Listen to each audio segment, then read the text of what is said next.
أعوذ بالله من الشيطان الرجيم رب اشرح لي صدري ويسر لي أمري واحلل عقدة من لساني يفقهوا قولي۔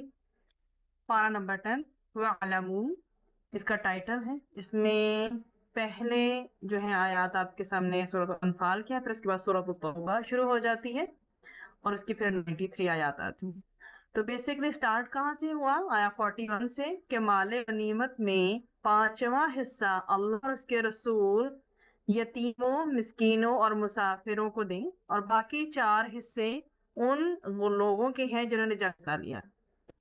ایک جو مال غنیمت وہ ہوتا ہے جو جنگ کے بعد حاصل ہوتا ہے نا آپ کو، تو اس میں خمس 5 حصے ہیں اللہ اور اس کے رسول کے لیے، یتیموں کے لیے، مسکینوں اور مسافروں کے، اور باقی 4 حصے ان لوگوں کے لیے جن میں جنگ میں پارٹیسپیٹ جن لوگوں نے کیا۔ پھر آیت نمبر 46 ہے اللہ اور اس کے رسول کی اطاعت کرو اور آپس میں جھگڑو نہیں ورنہ تمہارے اندر کمزوری پیدا ہو جائے گی۔ سمعنا و اطعنا کرو، اس کے بعد کیا کرو؟ آپس میں کسی بھی قسم کے ڈسپیوٹ سے بچو، ورنہ جب آپس میں ہی اتفاق نہیں رہے گا تو سپوز ایک 10 لوگوں کا گروپ ہے، آپس میں جھگڑا ہوا، سپلٹ ہو گئے، سپوز 5 ہو گئے، اس کے بعد کمزور ہوئے نا جب وہ 5 ہوئے، اب ان 5 میں بھی اگر کوئی تفرقہ آ گیا، پیچھے رہ جائیں گے 2-3، تو کیا ہوتے ہوتے وہ کمزور نہیں ہو جائیں گے؟ اس لیے ہمیں ابھی اپنے دلوں میں کشادگی پیدا کر کے آپس میں جڑنے کی ضرورت ہے، نہ کہ دلوں میں لغزشیں کریٹ کر کے، ایسی چیزیں کریٹ کر کے جو کہ جو ہے وہ پیدا کرتی مس انڈرسٹینڈنگ، اور انسان ایک دوسرے سے دور ہوتا چلا جاتا ہے، اگر گیپس آ جاتے ہیں تو اللہ تعالیٰ اس سے بچائے، اللہ تعالیٰ اتفاق کے ساتھ رہنے کی توفیق عطا کرے اور ایک دوسرے کو صبر کے ساتھ ڈیل کرنے کی بھی توفیق عطا کرے۔ اللہ کی سنت کیا ہے کہ وہ کسی نعمت کو جو اس نے کسی قوم کو عطا کی ہو اس وقت تک نہیں بدلتا جب تک وہ قوم خود اپنے طرز عمل کو نہیں بدلتی۔ یہ ہمیں دیکھ لینا چاہیے کہ جو نعمتیں اللہ سبحانہ وتعالیٰ نے عطا کی ہیں اس میں اگر کمی ہو رہی ہے یا زیادتی ہو رہی ہے تو ہمارے کسی اعمال کا نتیجہ تو نہیں ہے۔ پھر مکمل جنگی تیاری کی بات ہے کہ تم لوگ جہاں تمہارا بس چلے کافروں کے مقابلے میں مکمل جنگی تیاری کرو، یعنی تمہارے پاس ایک مستقل فوج اور سامان جنگ تیار رہے۔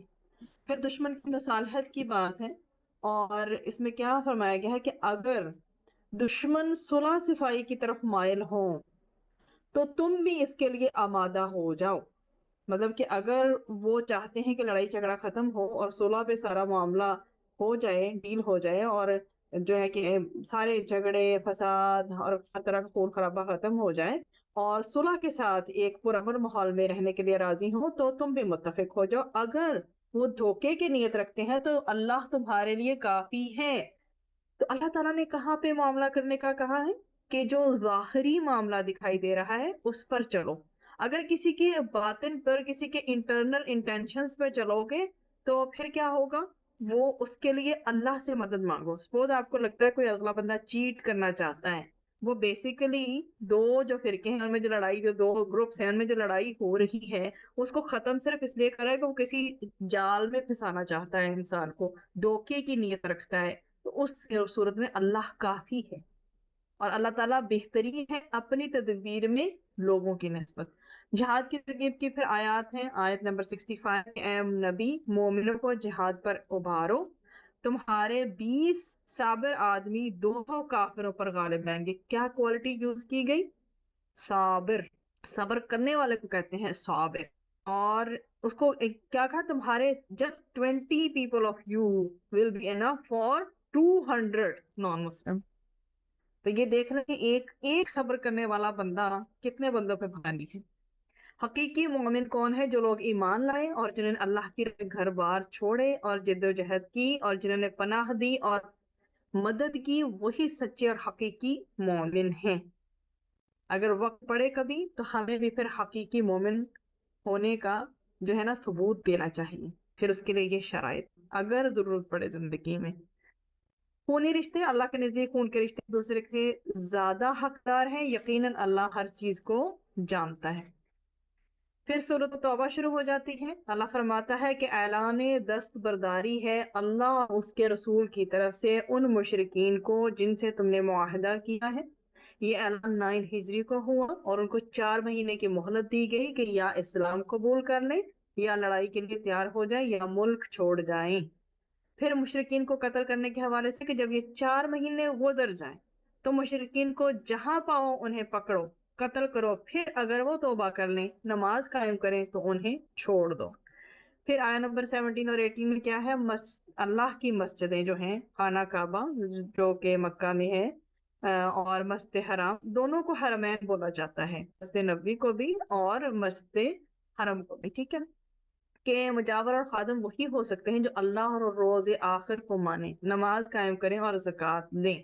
تو مسجدوں کی کیئر کرنے والے کون ہو سکتے ہیں؟ جو اللہ اور اس کو اللہ کو مانتے ہیں، روز آخرت کو مانتے ہیں، نماز جو ہے وہ قائم کرتے ہیں اور زکوٰۃ ادا کرتے ہیں۔ پھر غزوہ حنین کا یہاں پر ذکر ہے کہ اے نبی صلی اللہ علیہ وآلہ وسلم، اللہ اس سے پہلے بہت سے مواقع پر تمہاری مدد کر چکا ہے، ابھی غزوہ حنین کے دن بھی تم اپنے اللہ کی دستگیری کی شان دیکھ چکے کہ اللہ تعالیٰ نے کیسے پھر اس معاملے کو سمیٹا۔ اب آپ کے پاس اگلی جو آیت ہے آیہ 28 کے حوالے سے، پھر اللہ فرماتا ہے اے ایمان والو، مشرکین ناپاک ہیں، لہذا اس سال کے بعد یہ مسجد حرام کے قریب نہ پھٹکنے پائیں۔ تو اللہ سبحانہ و تعالیٰ کا ہمیں شکر ادا کرنا چاہیے کہ اللہ تعالیٰ نے ہمیں طہارت کے طریقے سکھائے ہیں۔ ہمارے ہاں جب بچہ پیدا ہوتا ہے اس کے کان میں اذان دی جاتی ہے، اسے نہلایا جاتا ہے، پاک صاف کیا جاتا ہے، اور اس کے بعد پھر سو اینڈ سو آن جو بھی ریچولز ہیں ہمارے۔ تو بات یہ ہے کہ ہماری زندگی کی سٹارٹنگ ہی ایک مسلم کی پاک سے ہوتی ہے، طیب چیزوں سے ہوتی ہے، ہمیں اس کا خیال ہوتا ہے، ایون کوئی کیسا بھی گھرانہ کیوں نہ ہو، just have a look, imagine کریں کہ کیا بچہ پیدا ہوتے ہی ایک مسلم گھرانے میں یہ چیزیں ہر جگہ وداؤٹ ایون ایجوکیشن عام نہیں ہے کیا؟ ایون ہاسپٹلز والوں کو پتا ہوتا ہے۔ تو یہ اللہ کا بڑا کرم ہے کہ اللہ تعالیٰ نے ہمیں طہارت جیسی نعمت عطا کی ہوئی ہے، اور اس بینیفٹس بھی ہوتے ہیں۔ جتنا کوئی بندہ پاک صاف باوضو رہے گا اتنا ہی زیادہ وہ اللہ کا قرب پائے گا۔ بے حقیقت باتیں آیات 31 اور 30 میں دیکھیں کہ یہودی کہتے ہیں کہ حضرت عزیر علیہ السلام کی بات کرتے ہیں کہ اللہ کا بیٹا ہے، عیسائی کہتے ہیں مسیح اللہ کا بیٹا۔ یہ بے حقیقت باتیں ہیں، بیسیکلی انہوں نے لمٹس کراس کر دی ہیں۔ تو ہم جو ہیں، ہم اللہ کو بھی مانتے ہیں کہ اللہ سبحانہ و تعالی وحدہ لا شریک ہے، نبی کریم صلی اللہ علیہ وآلہ وسلم آخری نبی ہیں، جتنے بھی انبیاء کرام تشریف لائے ہیں، جو بھی پیغمبر ہیں، رسول ہیں، سب پہ ایمان لاتے ہیں۔ ہم امت وسط ہیں، معتدل جو امت ہے نا وہ، کہ ہم کسی بات پہ انکار نہیں کرتے، نہ ہم ایکسٹریم پہ جاتے ہیں، ٹھیک ہے؟ تو اس لیے ہم انبیاء کو انبیاء کا درجہ دیتے ہیں۔ تو اس لیے انہوں نے کیا کیا؟ یہودیوں نے بھی غلو کیا ہے اور عیسائیوں نے بھی غلو کیا ہے، جیوز اینڈ کرسچنز نے اپنی ایکسٹریم پہ جا کے لمٹس کراس کی ہیں۔ دین حق کیا ہے؟ اللہ ہی ہے جس نے اپنے رسول کو ہدایت کیا ہے؟ قرآن پاک اور دین حق اسلام کے ساتھ بھیجا ہے، تاکہ اسے تمام طریقوں اور نظاموں پر غالب کر دے جو دنیا میں اب تک رائج تھے۔ وہ طریقے پرفیکٹ نہیں تھے، اللہ تعالیٰ نے آخری نبی کے تھرو حجت تمام کر دی ہے۔ حجت الوداع کے موقع پر نبی کریم صلی اللہ علیہ وآلہ وسلم نے فرما دیا تھا کہ میں نے تم پر تمہارا دین تمام کر دیا ہے۔ راہ خدا میں خرچ کرنا، اللہ فرماتا ہے کہ دردناک سزا کی خوشخبری سنا دو ان کو جو سونا چاندی جمع کر کے رکھتے ہیں، انہیں خدا کی راہ میں خرچ نہیں کرتے۔ مطلب یہ کہ سونا چاندی جمع کیا ہوا ہے۔ کل بھی ہم بات کر رہے تھے کہ سونے کا جو نصاب ہے 7.5 تولے، اسی طرح چاندی کا نصاب ہے، اور پھر چاندی کی پرائسز کے اکارڈنگ آپ کے کیش جو ہے نا، منی، اس کا نصاب بنتا ہے۔ تو وہ 1 سال آپ کے پاس رہا ہو اور آپ پھر اس کے بعد 1 سال بعد اس پر زکوٰۃ دیں گے۔ اگر آپ کے پاس گنجائش نہیں ہے تو وہ چاندی یا جو زیور آپ کے پاس سونا ہے اس میں سے کچھ نہ کچھ بیچ کر دے زکوٰۃ، لیکن یہ زکوٰۃ عورت کے ذمہ ہے جو عورت وہ زیور رکھتی ہے۔ باقی کیسز پر علیحدہ سے علیحدہ ویری کرتے ہیں۔ میں نے موٹی موٹی بات سمجھائی ہے کہ اکثر خواتین یہ کہتی ہیں کہ ہمارے پاس زکوٰۃ دینے کے پیسے نہیں ہیں۔ بھئی زیور آپ کا اپنا ہے اور ہسبینڈ کے اوپر وہ فرض نہیں ہے چیز وہ دے، ماشاءاللہ تو بہت ہی خوشی کی بات ہے، سبحان اللہ، اللہ سبحانہ وتعالیٰ دونوں کو اجر دے۔ لیکن اگر ہسبینڈ کہتا ہے میرے پاس استطاعت نہیں ہے، عورت اپنی اس میں سے انگوٹھی یا چین، ایئر رنگز، کچھ بھی بیچے، بیچ کر جتنی زکوٰۃ بنتی ہے اس کی ادا کرے، اس میں چھوٹ نہیں ہے۔ نفع نقصان اللہ کی طرف سے ہے. آیت 51 میں اللہ تعالیٰ فرماتا ہے کہ ان سے کہو ہمیں ہرگز کوئی برائی یا بلائی نہیں پہنچتی مگر وہ جو اللہ نے ہمارے لیے لکھ دی ہے. اب پھر زکوٰۃ کی چونکہ پیچھے بات ہی آ گئی تو اس کے مصارف دیکھ لیں. فقراء کون سی ہیں؟ جن کے پاس کچھ نہ ہو. مساکین جن کو بقدر حاجت میسر نہ ہو. فقراء جو ہیں جن کے پاس کچھ بھی نہیں. مساکین وہ ہیں جن کے پاس جتنی ضرورت ہونی چاہیے نا، بیسک لائف کی جو نیڈز ہیں وہ بھی پوری نہیں پڑ پاتی. عاملین جو صدقات کی تقسیم کے کاموں پر معمور ہوں ان کو دیا جا سکتا ہے. مؤلفۃ القلوب وہ ہوتے ہیں جو اسلام کے بارے میں نرم گوشہ رکھنے والے ہوتے ہیں. they have a soft corner for اسلام. اور پھر اسیروں کا جو ہے فدیہ جو قیدی ہوتے ہیں. پھر غارمین جن پر کوئی حادثہ پڑا ہو یا مقروض ہو گئے. اور سبیل اللہ جہاد میں جانے والا یا راہ خدا میں کام کرنے والوں کی اگر آپ نے ہیلپ کرنی ہے تو وہ ہو گئے. اور پھر مسافر جو حالت سفر میں ہوں. اس کے آگے یہ دیکھیں، یہ ساری قرآن میں آپ کے سامنے ہے. للفقراء، مساکین اور عاملین، اور پھر جو الفت رکھنے والے ہیں دلوں میں، اور مسافر، اور اللہ کے راستے میں، اور قرض داروں کے لیے، اور گردنوں کو آزاد کرنے میں. یہ آپ کے پاس موٹے موٹے سے اس کے پوائنٹس ہیں. یہ ہمارا پوائنٹ کمپلیٹ ہو گیا الحمدللہ. اب اگلا پوائنٹ یہ ہے کہ اللہ نے فرمایا کہ منافق مرد اور منافق عورتیں سب ایک دوسرے کے ہم رنگ ہیں. یہ فاسق دوزخ میں جائیں گے جہاں ہمیشہ رہیں گے. اللہم اجرنا من النار. یہ کافروں کی بات نہیں ہو رہی، منافق کی بات ہو رہی ہے. یہ اوپر سے کچھ اور اندر سے کچھ ہوتا ہے. اور جہاں تک بات ہے منافقت کی، تو ایک ہوتی ہے کہ آپ حکمت سے کسی معاملے کو ڈیل کرتے ہیں اور خاموش رہتے ہیں. ایک ہوتا ہے اللہ کے حوالے سے یہ عقیدہ رکھنا، دل میں یہ بغض رکھنا اللہ کے حوالے سے، یا اللہ سبحانہ وتعالیٰ کی جو تعلیمات پیغمبروں کے حوالے سے. وہ والی جو منافقت ہے اس سے بچنا چاہیے. ٹھیک ہے، وہ عقیدے کی جو منافقت ہے اس سے بچنے کی بہت زیادہ ضرورت ہے. ہمیں ہمیشہ عقیدہ اسٹریٹ فارورڈ رکھنا ہے اپنا، سیدھا سیدھا ہے، واضح ہے. توحید پہ تو کمپرومائز نہیں ہے. منافقوں کے پیش رو زمانہ ماضی میں مختلف قومیں یعنی حضرت نوح علیہ السلام، عاد، ثمود، اور جناب ابراہیم علیہ السلام، مدین، اور حضرت لوط علیہ السلام کی قومیں بھی منافقوں میں سے تھیں. تو ان کی قوموں کا بھی تذکرہ آیا کہ ان کے اندر جو ایک خاص بات تھی وہ منافقت کی تھی. پھر اللہ سبحانہ وتعالیٰ نے فرمایا کہ مومن مرد اور مومن عورتیں سب ایک دوسرے کے رفیق ہیں. برائی سے روکتے ہیں، نماز قائم کرتے ہیں، زکوٰۃ دیتے ہیں، اللہ اور اس کے رسول کی اطاعت کرتے ہیں، انہیں اللہ کی خوشنودی حاصل ہوگی. تو یہ دیکھ لیں جی، کرائیٹیریا فار فرینڈشپ، فار صحبت، فار کمپنی. مومن مرد اور مومن عورتیں ایک دوسرے کے رفیق کب ہیں؟ جب امر بالمعروف و نہی عن المنکر پر توجہ دیتے ہیں، جہاں برائی ہو روکیں گے، جہاں نیکی اس کی ترغیب دلائیں گے. مطلب کہ نیکی اور تقوی کے کاموں پہ ایک دوسرے کے معاون اور مددگار رہیں گے. خود بھی نماز قائم کریں گے، دوسروں کو ترغیب دلائیں گے. زکوٰۃ خود بھی دیں گے، دوسروں کو بھی ریمائنڈرز دیں گے کہ بھئی زکوٰۃ کا ٹائم آ گیا ہے، 1 سال گزر گیا تو دے دو. اللہ اور اس کی رسول کی اطاعت کرنی ہے ہر اس کام میں جس سے اللہ نے روک دیا، اس کے رسول صلی اللہ علیہ وآلہ وسلم نے روک دیا، ہم نے رک جانا ہے. جس کا کہا ہے کرو اسے کرنا ہے. انہیں پھر کیا ہوگا حاصل؟ الٹیمیٹلی اللہ کی خوشنودی. شرکت جہاد سے معذوری. اس پارے کے آخر میں اللہ سبحانہ تعالیٰ فرمایا کہ اگر کوئی ضعیف ہے، کمزور ہے، بیمار یا سواری نہ ہونے کی وجہ سے اگر کوئی لوگ شرکت جہاد کے لیے راہ نہیں پاتے اور اگر پیچھے رہ جائیں تو ان کے لیے کوئی حرج نہیں. آپ کے پارا 10 سے جو باتیں سیکھنے کے لیے ملی وہ یہ ہے کہ آخرت کی راحتوں کو دنیا کی راحتوں پر مقدم رکھیں تو ہم آخرت کو جیت پائیں گے. دنیا سجن المؤمن ہے، مومن کا قید خانہ ہے، جہاں اس کو قید پابندیوں کے ساتھ رہنا ہے. It's not a place of freedom.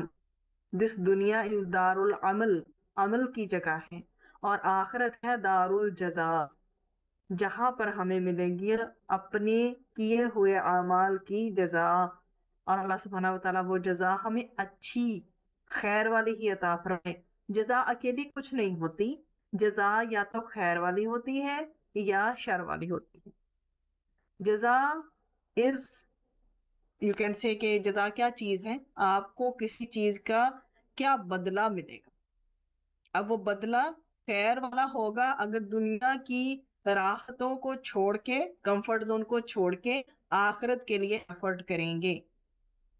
اور اگر دنیا میں ہی راحتوں میں ہی رہے اور اپنے سکون سے اپنی مرضی سے زندگی گزاری اور کسی چیز کی فکر نہ کی، خاص طور پر نماز کا 700 ٹائمز ذکر ہے، اسے نہیں چھوڑا جا سکتا.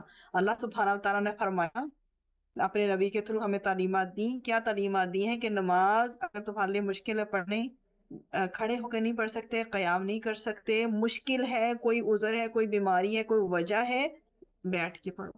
بیٹھ کے نہیں پڑھ سکتے، اس میں بھی مشکل ہو رہی ہے، طبیعت زیادہ خراب ہے، لیٹ کے پڑھو. اگر لیٹ کے پڑھنے میں بھی مشکل ہے کہ کبھی وہ انسان بہت پینک سچویشن میں ہوتا ہے تو اشارے سے پڑھو، پر نماز معاف نہیں ہے. اور نماز کا سوال ہوگا قیامت میں، تو ہمیں نماز پہ اپنے فوکس کرنا ہے. اسی لیے اللہ نے کہا نا 5 بار میری طرف پلٹو، دنیا میں مگن مت ہو جانا. تو دنیا میں تھکنے سے آخرت میں راحت ملے گی، اور دنیا میں آرام کرتے رہے اور کچھ کام نہ کیا تو آخرت مشکل ہوگی. اللہ سبحانہ و تعالیٰ ہمیں ایسی کیفیت سے بچائے. اللہ تعالیٰ ہماری آخرت ہمارے لیے آسان کرے. نیکی کے کام میں ثابت قدمی اختیار کرنا کامیابی کی کنجی ہے. اللہ کو وہ عمل بہت پسند ہے، چاہے وہ تھوڑا اور چھوٹا ہی کیوں نہ ہو، پر انسان کو اس پر دوام ہو، ہمیشگی اس نے اس پر اختیار کی ہوئی ہو. اللہ تعالیٰ کا قرب بھی اسے ہی حاصل ہوتا ہے. اس لیے کہ جو کام بھی کریں چاہے تھوڑا ہی کریں لیکن جم کر کریں، مستقل طور پر کریں. یہ نہیں کہ بس ایک دن کیا تو 2 دن چھوڑ دیا، نہیں. اللہ تعالیٰ کو ثابت قدمی بہت پسند ہے. اور ہم نے یا مقلب القلوب ثبت قلبی علی دینک، یہ ہم نے ابھی بار بار 2 دفعہ یہ دعا پڑھ چکے ہیں. تو دین کو سنجیدگی سے لینا چاہیے، کھیل تماشا نہیں بنانا چاہیے. اللہ کے احکامات کی حفاظت کی جائے تو اللہ تعالیٰ کی طرف سے حفاظت ملتی ہے. جو اللہ کے احکامات کی حفاظت کرے گا، اللہ اس کی حفاظت کیوں نہیں کرے گا؟ اور جھگڑا جو ہے وہ ناکامی کی طرف لے جاتا ہے. اسی سے ہماری بات شروع بھی ہوئی تھی. جھگڑنا نہیں ہے، ورنہ کیا ہوگے، کمزور پڑ جاؤ گے. 10 سے 5، 5 سے 2، یہ تو چھوٹی سی فگر بتا رہی ہوں نا. تو جھگڑا کسی بھی صورت الاؤ نہیں. آپ ایون اگر حج کی آیات کو پڑھیں، اس کے اندر بھی یہی مینشن ہے کہ جھگڑا نہیں کرنا. 3 اس کے پوائنٹس ہیں، اس میں ایک والا جدال بھی آتا ہے کہ جھگڑا نہیں کرنا، کیونکہ وہاں پر تو اجتماعیت ہوتی ہے. تو جھگڑا نہیں کرنا، جھگڑے سے بچنا ہے، یہ ہم سب کے لیے، being ladies, being girls, being females, ہم جس بھی کیٹیگری میں ہوں، بینگ اے فیمیل، ہم نے اپنے ساتھ یہ باندھ لینا ہے، جھگڑا نہیں کرنا. ہم نے خاموش رہنا ہے اور نرمی سے خود کو مزین کرنا ہے. ہمیں اپنے تزکیہ نفس پہ کام کرنا ہے نا، تو یہیں سے شروع ہوگا. وآخر دعوانا ان الحمد للہ رب العالمین.